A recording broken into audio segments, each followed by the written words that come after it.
Ready start. महोदय, हर देश के इतिहास में ऐसा समय आता है जब उसकी परीक्षा होती है और हिम्मत के साथ निर्णय करने और दृढ़ता के साथ उसको उपयोग में ले आने पर ही उसका भविष्य निर्भर होता है। भारत के लिए यह ऐसा ही समय है। स्वतंत्रता प्राप्त करने के पहले वर्ष से ही हम बड़े कठिन और नाजुक समय से गुजर रहे हैं।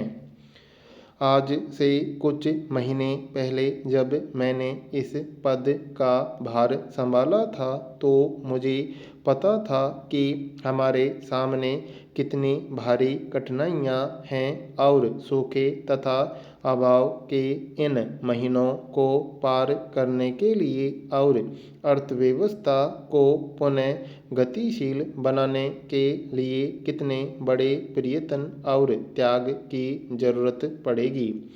हमें यह समझ लेना चाहिए कि हम असफल नहीं हुए और केवल बुज़दिली ही ऐसा कहेंगे कि हमें सफलता नहीं मिलेगी।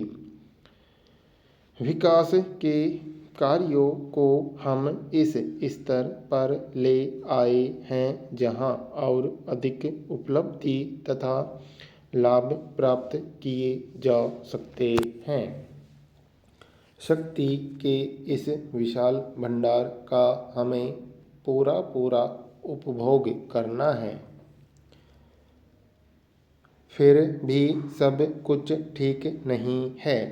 युद्ध और सूखे के कारण जो परिस्थितियां पैदा हुई उनसे आर्थिक विकास में अस्थायी रुकावट आ गई है। आर्थिक विकास करीब करीब रुक ही गया है। अभाव भी है।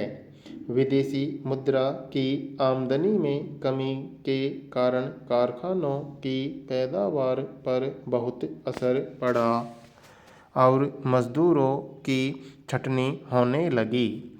छोटे उद्योगों को विशेष धक्का लगा। निर्यात एक सीमा पर आकर रुक गए। कीमतें तेजी से बढ़ने लगी। आशा और अनिश्चय फैलने लगा। सबसे बढ़कर जनता कष्ट में है।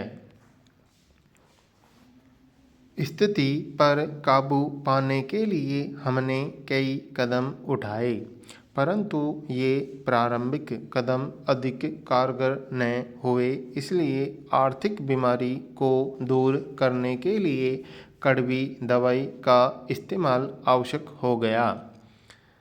अवमूल्यन कोई जादू की छड़ी नहीं है, किंतु यह हमारी अर्थव्यवस्था में आई हुई कुछ गड़बड़ियों को शीघ्रता से सुधार सकता है। भारतीय और अंतर्राष्ट्रीय कीमतों में बढ़ता हुआ अंतर एक ऐसी ही चीज़ थी। इसका महत्व और उद्देश्य यह है कि हमारे निर्यात अधिक लाभप्रद हों और जिन वस्तुओं का हम आयात करते हैं उनका स्थान स्वदेशी वस्तु ले सकें। इस तरह सरकारी और निजी क्षेत्र को में पूंजी लगाने के लिए अधिक अनुकूल वातावरण बन सकेगा। इससे देश की कारीगरी और आविष्कार की प्रतिभा को भी बढ़ावा मिलेगा। महोदय, मैं आपको यह बताना चाहती हूँ कि हमने यह काम विदेशी दबाव में आकर नहीं किया है। देश के भीतर रुपये के मूल्य में 36 पैसे की कमी होने का कोई प्रश्न ही नहीं है। हम विदेशों से और अधिक सहायता प्राप्त करने की कोशिश कर रहे हैं, जिससे हम अपनी आर्थिक व्यवस्था को ऐसे स्तर पर ले जा सकें कि वह स्वयं आगे बढ़ने लगे। यदि हमारे औद्योगिक उत्पादन में प्रगति शीघ्र हुई और निर्यात अच्छी तरह बढ़ा तो हम इस लक्ष्य तक 10 ही वर्षों में पहुंच जाएंगे। अगले 10 वर्षों में निर्यात, पर्यटन, जहाजरानी और ऐसे ही अन्य तरीकों से हमें अपनी आमदनी को तिगुना करना है। हमें निर्यात की जाने वाली वस्तुओं को बहुत बढ़ाना है और स्वदेशी को बढ़ावा देना है ताकि विदेशी मुद्रा के घाटे को स्थायी रूप से दूर कर दिया जाए।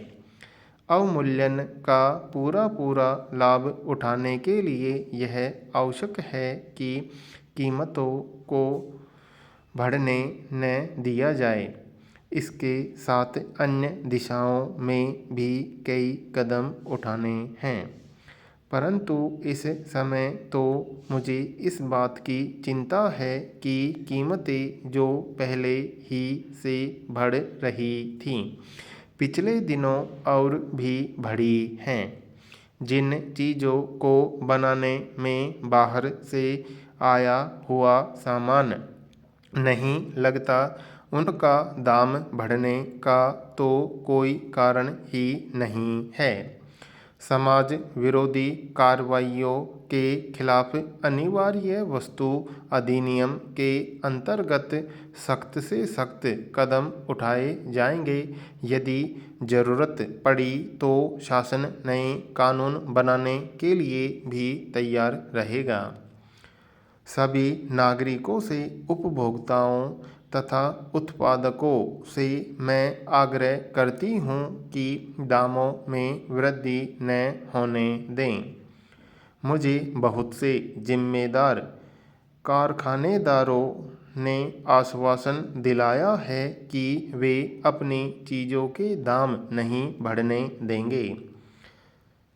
प्रत्येक नागरिक को अनाज, वनस्पति, मिट्टी के तेल जैसी आवश्यक वस्तुएं सही कीमतों पर मिल सकें, इसके लिए हम जरूरी प्रबंध कर रहे हैं। उपभोक्ता भंडारों और उचित दाम की दुकानों की संख्या तेजी से बढ़ाई जा रही है। बाज़ारों में ज़रूरी वस्तुओं की आमद और कीमतों के संबंध में जानकारी प्राप्त करने के लिए नियंत्रण कक्ष जैसी व्यवस्था कायम की जा रही है। इससे मुनाफाखोरी को रोकने और सामान की स्थानीय कमी को दूर करने के लिए तत्काल कार्रवाई की जा सकेगी। इसके साथ वितरण की व्यवस्था बनानी है कि भविष्य में कीमतें अचानक न बढ़ सकें। यह केवल मनभाती कल्पना ही नहीं है, इसे बिना देर किए अमल में लाना है।